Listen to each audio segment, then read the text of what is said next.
جی جی اعوذ باللہ من الشیطان الرجیم، بسم اللہ الرحمن الرحیم۔ یہ آج سے ہمارا یہ چوتھا پارہ شروع ہو رہا ہے، 3 پارے الحمدللہ مکمل ہو گئے ہیں ہمارے۔ تو جی اعوذ باللہ من الشیطان الرجیم، بسم اللہ الرحمن الرحیم۔ لن تنالوا البر حتى تنفقوا مما تحبون وما تنفقوا من شيء فإن الله به علیم۔ اس کا ترجمہ یہ ہے کہ لن تنالوا البر، تم نیکی کے کامل درجے کو نہیں پہنچ سکتے، تنالو نیکی کا کامل درجہ نہیں پا سکتے، حتی تنفقو، حتی اردو میں بھی استعمال ہوتا ہے، ہم کہتے ہیں حتی کے، حتی تنفقو مما تحبون، یہاں جی تک کہ تم خرچ کرو ان چیزوں میں سے جن کو تم پسند کرتے ہو۔ یعنی نیکی کا کامل درجہ حاصل کرنے کے جی لیے اللہ تعالیٰ کے راستے میں اپنی پسندیدہ چیزوں کو خرچ کرنا، یہ اس کا حکم اللہ تعالیٰ نے دیا ہے۔ آگے فرمایا وما تنفقوا من شیء، جی اور جو چیز بھی تم خرچ کرو گے فإن اللہ بھی علیم، تو اللہ تعالیٰ اس کو خوب جاننے والا ہے۔ جی پچھلی آیت کے ساتھ اس کا پچھلے پارے کے آخر میں اللہ تعالیٰ نے بیان فرمایا تھا کہ یعنی اگر کوئی آدمی دنیا کے اندر ایمان قبول نہیں کرے گا اور نیک اعمال نہیں اختیار کرے گا، تو آخرت کے اندر پھر وہ یہ تمنا کرے گا کہ کاش میرے پاس زمین کے بھرنے کے برابر، پوری زمین کے برابر میرے پاس سونا ہو، چاندی ہو، تو میں یہ فدیے میں دے کر اپنی جان چھڑا لوں میں۔ تو اس وقت تمنا کرے گا انسان، تو لیکن اس وقت کی وہ تمنا جو ہے وہ فضول ہوگی، اس کا جی کوئی نتیجہ نہیں نکلے گا، اور اگر وہ دے بھی دے پھر بھی اس کی جان نہیں چھوٹے گی۔ تو اس کے لیے اللہ تعالیٰ فرما رہے ہیں کہ اب دنیا کے اندر اللہ تعالیٰ نے ایمان والوں کو موقع دے رکھا ہے، تو وہ نیکی کا اگر کامل درجہ حاصل کرنا چاہتے ہیں تو پھر اللہ تعالیٰ نے جو مال دیا اس میں سے جو چیز ان کو پسند ہو اس کو اللہ کے راستے میں خرچ کریں۔ چنانچہ اس کی تفسیر میں صحابہ کے بہت سے واقعات نقل کیے گئے ہیں۔ جی انصاری رضی اللہ تعالیٰ عنہ تھے، اور ان کا ایک باغ تھا جو ان کو بہت ہی محبوب تھا، اور اس کا مسجد نبی کے سامنے تھا، اس کا نام تھا بیرحا، اور وہ اس میں پانی بھی بڑا میٹھا تھا، اور باغ کھجوروں کے درخت بھی بہت تھے۔ حضور علیہ السلام بھی اس باغ میں تشریف لے جایا کرتے تھے، تو وہ باغ ان کو سب سے زیادہ محبوب تھا۔ تو جب یہ آیت نازل ہوئی کہ تم اپنے مال میں سے اس چیز کو خرچ کرو جو تمہیں سب سے زیادہ محبوب ہے، تو حضور صلی اللہ علیہ وسلم کی خدمت میں حاضر ہوئی اور عرض کیا اللہ کے رسول، مجھے یہ میرا باغ جو ہے سب سے زیادہ محبوب ہے، میں اس کو اللہ کے راستے میں خرچ کر دیتا ہوں، آپ جہاں چاہیں اس کو خرچ کر دیں۔ تو حضور علیہ السلام نے ان سے پھر وہ خرچ کرا دیا۔ تو اس طرح صحابہ کے اور بھی بہت سے واقعات ہیں۔ یہ ایک بات ہوئی۔ آگے فرمایا کل طعام کان حل لبنی اسرائیل، ہر قسم کی کھانے کی چیزیں وہ حلال تھیں، کان حلن حلال تھیں، لبنی اسرائیل بنی اسرائیل کے لیے، الا ما حرم اسرائیل علی نفسہ، سوائے ان چیزوں کے جس کو حضرت اسرائیل، اسرائیل حضرت یعقوب علیہ السلام کا لقب ہے، سوائے ان چیزوں کے جس کو حضرت یعقوب علیہ السلام نے اپنے اوپر حرام کیا تھا۔ حضرت یعقوب علیہ السلام حضرت یوسف علیہ السلام کے والد تھے، تو انہوں نے اپنے اوپر جس چیز کو حرام کیا وہ تو حرام تھی، باقی ساری چیزیں بنی اسرائیل کے لیے حلال تھی۔ من قبل ان تنزل التورات، تورات کو نازل کرنے سے پہلے پہلے۔ یہ اصل میں اس لیے کہا گیا کہ یہودیوں نے، اہل کتاب نے مسلمانوں پر اعتراض کیا ہے کہ تم اپنے آپ کو یہ کہتے ہو کہ ہم ملت ابراہیمی پر ہیں، تو حالانکہ تم اونٹ کا گوشت کھاتے ہو، اور اونٹ کا گوشت تو جو ہے ابراہیم علیہ السلام کی ملت میں وہ حرام قرار دیا گیا تھا، ابراہیم علیہ السلام کے زمانے سے حرام چلا آ رہا ہے، تو تم اپنے آپ کو یہ بھی کہتے ہو کہ ہم ملت ابراہیمی پر ہیں، اور پھر جو جی ہے تم اونٹ کا گوشت بھی کھاتے ہو۔ تو یہ انہوں نے مسلمانوں پر اعتراض کیا تھا۔ تو اللہ تعالیٰ نے اس کے جواب میں یہ فرمایا کہ یعنی تورات کے نازل ہونے سے پہلے تو یہ بنی اسرائیل پر بھی حرام نہیں تھا، حرام نہیں تھا، ساری چیزیں حلال تھیں۔ ہاں جو حضرت یعقوب نے اپنے اوپر حرام کیا تھا صرف جی وہ چیز حرام تھی، اور من قبل تنزل التورات، تورات کے نازل ہونے سے پہلے۔ تو تورات تو حضرت موسیٰ علیہ السلام پر نازل ہوئی ہے، ابراہیم علیہ السلام کا زمانہ تو بہت پہلے کا ہے، تو تو کوئی چیز بھی حرام نہیں جی تھی ابراہیم علیہ السلام کے مذہب میں۔ باقی یہاں جو فرمایا کہ الا ما حرم اسرائیل علی نفسی، سوائے اس چیز کے جس کو حضرت یعقوب علیہ السلام نے اپنے اوپر حرام کیا تھا، تو حضرت یعقوب علیہ السلام نے اپنے اوپر اونٹ کا گوشت جو ہے نا وہ نظر مانی تھی، حرام کیا تھا۔ اس کی وجہ یہ تھی کہ حضرت یعقوب علیہ السلام کو ایک بیماری ہوئی جس کو عرق النساء کہتے ہیں۔ عرق النساء یہ جو ٹانگ میں پیچھے جو ہے نا جی لگیر کی صورت میں یہ درد ہوتا ہے اور بہت سخت درد ہوتا ہے، یہ ان کو بیماری لگی۔ تو انہوں نے نظر مانی کہ اگر اللہ تعالیٰ مجھے اس بیماری سے صحت عطا فرما دے تو پھر میں جو ہے وہ اپنی سب سے جو محبوب چیز ہے اس کو میں چھوڑ دوں گا۔ تو ان کو سب سے زیادہ محبوب اونٹ کا گوشت تھا۔ تو جب اللہ تعالیٰ نے ان کو صحت عطا فرما دی، وہ بیماری ختم ہوگی، تو انہوں نے اس نظر کو پورا کرنے کے لیے وہ اونٹ کا گوشت جو ہے اس کو کھانا چھوڑ دیا تھا۔ تو پھر یہ ان کے مذہب میں جائز تھا، ہمارے ہاں یہ جائز نہیں ہے، تو ان کے ہاں یہ جائز تھا، تو انہوں نے اس وجہ سے اس کو حرام کیا تھا، اور وہ صرف آگے ان کی نسل میں بھی وہ حرام چلا آتا رہا ان یہودیوں کی بعض بیماریوں گناہوں کی وجہ سے۔ تو یہ جو اعتراض تھا ان کا کہ تم جو ہے یہ ابراہیم کی ملت میں حرام تھا اور مسلمان اس کو کھاتے ہیں، تو یہ اعتراض غلط تھا۔ اس کا جواب دے دیا کہ تورات کے نازل ہونے سے پہلے یہ حرام نہیں تھا، خود بنی اسرائیل پر بھی ساری چیزیں حلال تھیں، تو گوشت، اونٹ کا گوشت بھی ان کے لیے حلال تھا۔ تو ابراہیم علیہ السلام کے زمانے میں تو حرام تھا ہی نہیں، اس لیے یہ غلط ہوا کہ تم ہمیں اس کا کہو کہ یہ ابراہیم علیہ السلام کے زمانے میں حرام تھا اور مسلمان کیوں کھاتے ہیں۔ آگے دلیل کے طور پر میں قل فاتو بالتورات، آپ کہہ دیجئے کہ تم لے آؤ تورات کو، فتلوہا، تلا یتلو کا مطلب تلاوت کرنا، پھر اس کو پڑھو، ان کو تم صادقین، اگر تم سچے ہو، تم اس کو پڑھو، اس میں لکھا ہوا ہوگا کہ کب یہ اونٹ کا گوشت یہ حرام ہوا ہے، اور یہ حضرت ابراہیم علیہ السلام کے زمانے میں حرام نہیں تھا۔ فمن افترا علی اللہ الکذبہ، سو جو آدمی جھوٹ باندھے اللہ تعالیٰ پر، کذبہ جھوٹ باندھے، افطرا کا معنی گھڑ لے، فمن افترا جو گھڑ لے اللہ تعالیٰ کے اوپر، کذب جھوٹ کو، جھوٹ کا بہتان گھڑ لے، من بعد ذالک، اس کے بعد، فاولئک هم الظالمون، تو ایسے لوگ ظالم ہیں جو یہ کہتے ہیں کہ جو اونٹ کا گوشت ہے جی یہ ابراہیم علیہ السلام کے زمانے میں حرام تھا اور مسلمان اس کو استعمال کرتے ہیں، یہ جھوٹ بول رہے ہیں، تو یہ اللہ تعالیٰ پر بہتان باندھتے ہیں۔ قل، آپ کہہ دیجیے، صدق اللہ، اللہ نے سچ فرمایا ہے، فاتبعوا ملت ابراہیم، لہذا تم ابراہیم علیہ السلام کی ملت کی پیروی کرو۔ حنیفن، حنیفن کہتے ہیں کہ وہ بالکل سیدھے راستے پر تھے ابراہیم علیہ السلام، انہوں نے اپنے اوپر کوئی چیز حرام نہیں کی ہوئی تھی، وما کان من المشرکین، اور وہ مشرکین میں سے بھی نہیں تھے۔ جی، یہاں تک دو باتیں ہوئیں۔ اگلی آیت میں یہ بھی ان یہودیوں کے اعتراض کا جواب ہے، جس طرح دوسرے پارے کے شروع میں آیا تھا کہ جب حضور علیہ السلام مدینہ تشریف لے گئے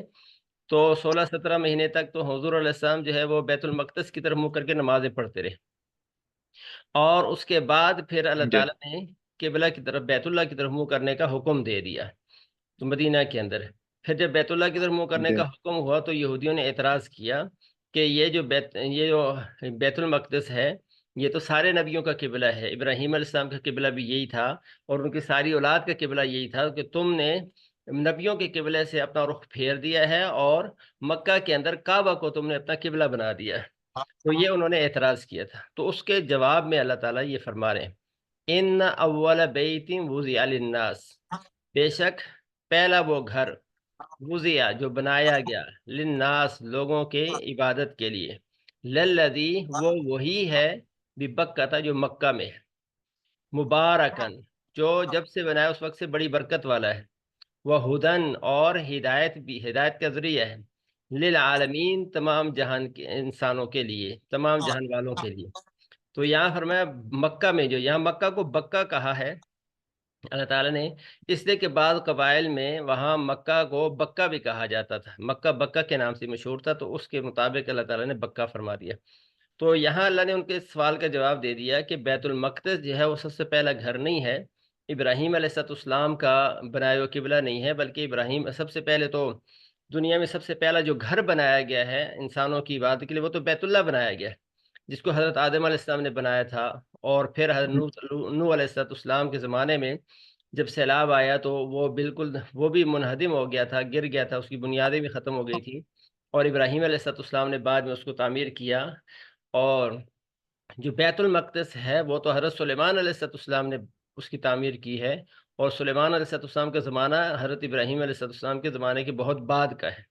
تو اس لیے یہ کہنا یہودیوں کا کہ تم جو ہے وہ نبیوں کا قبلہ بیت المقدس تھا اس کو تم نے چھوڑ کر بیت اللہ کو اپنا قبلہ بنا دیا، یہ تم نے غلط کیا ہے، تو یہ ان کا اعتراض غلط تھا۔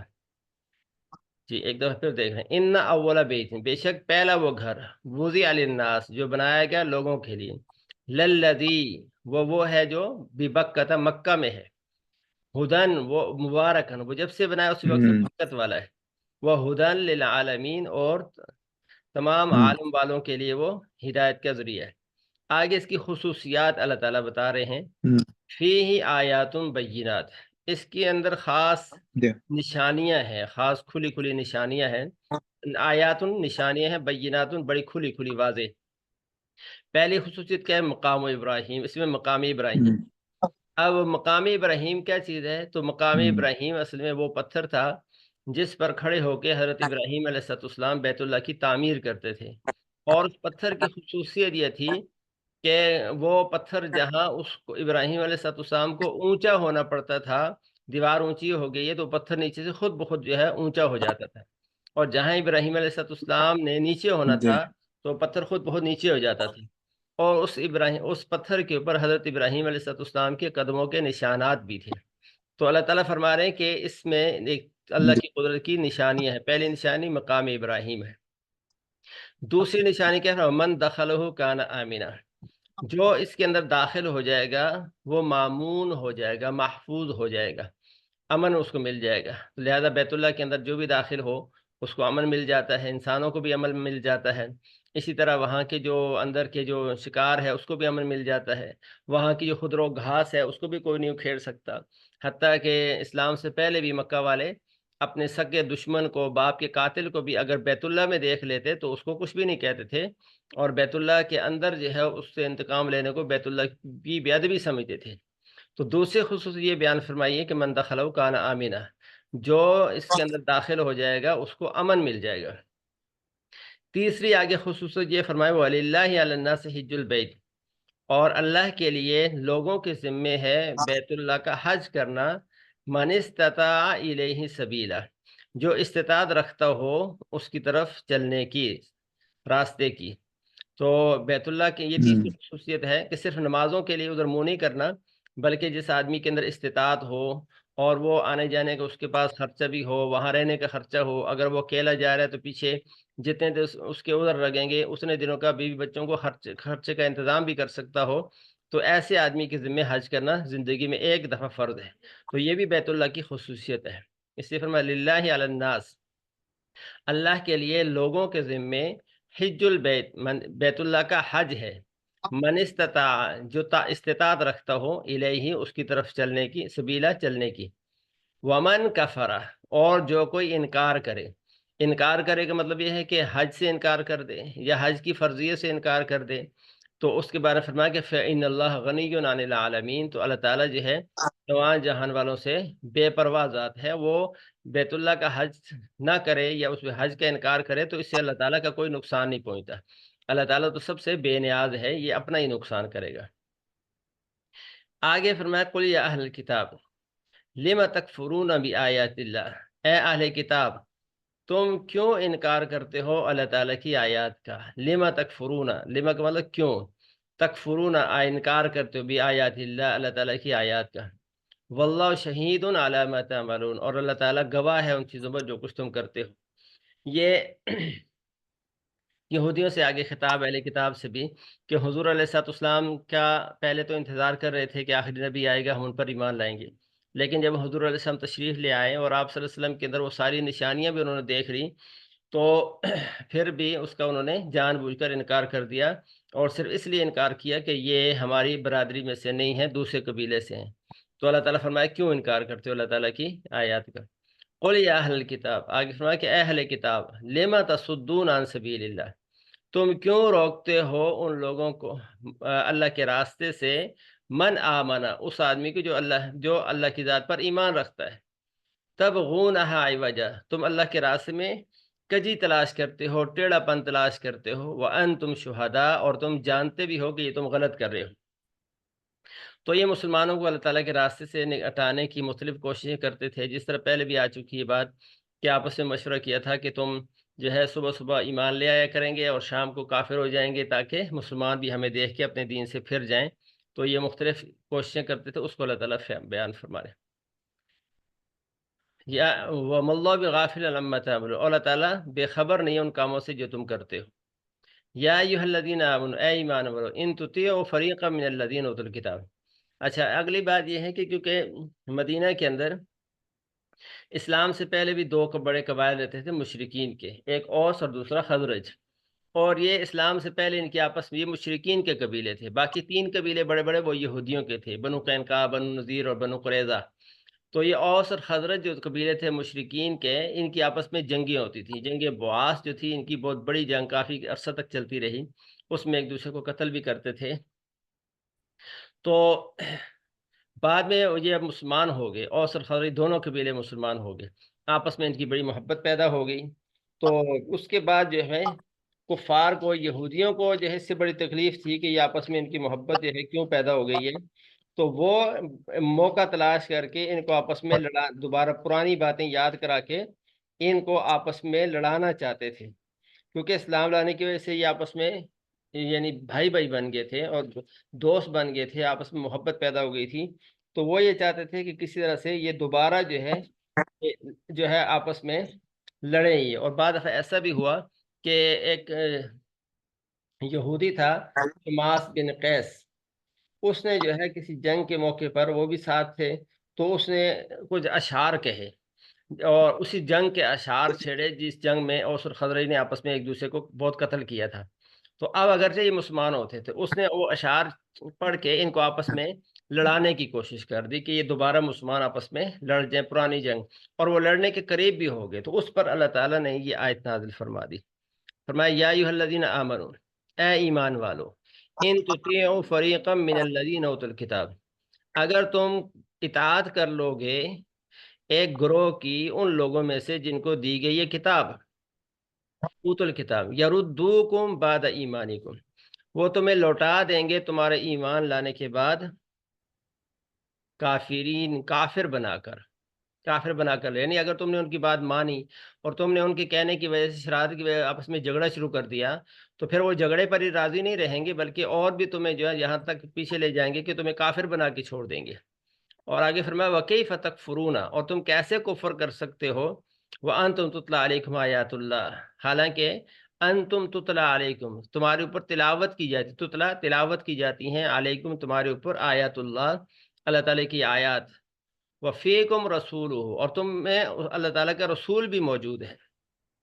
تو اب رسول بھی موجود ہے اور اللہ تعالیٰ کی آیات بھی پڑھ پڑھ کے سنائی جا رہی ہیں، تو اس کے باوجود تم ایسا کرو گے تو پھر تو یہ کفر کی طرف تمہیں پہنچا دیں گے۔ آگے فرمایا کہ اللہ تعالیٰ کا اصول یہ ہے، من یعتصم جی باللہ،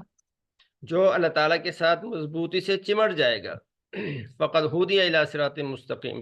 تو اللہ تعالیٰ اس کو اس کو ہدایت دی جائے گی سیدھے راستے کی طرف۔ تو یہ اللہ تعالیٰ نے مسلمانوں کو خبردار کر دیا کہ یہ یہودی تمہیں لڑانا چاہتے ہیں، جس طرح تمہارے اندر پہلے جنگیں تھیں اسلام سے پہلے، تو اب یہ دوبارہ چاہتے ہیں کہ تمہیں اب جی آپس میں لڑائی ہو اور تم پھر اسی کفر کی طرف چلے جاؤ جس سے اللہ تعالیٰ نے تمہیں نجات دی ہے۔ جی، یہ یہاں تک ہو گیا ایک رکو جی عامر بھائی، جی جی جی ٹھیک ہے، چلیں ٹھیک باقی ہے، کل کر لیں گے۔ ٹھیک ہے، جزاکم اللہ، ٹھیک مجھے ذرا آخری والا جو ہے نا آپ کا بینک اکاؤنٹ والا بھیج ہے، جی میں بھیج دیتا ہوں ابھی انشاءاللہ، ٹھیک ہے، اوکے السلام علیکم ورحمۃ اللہ۔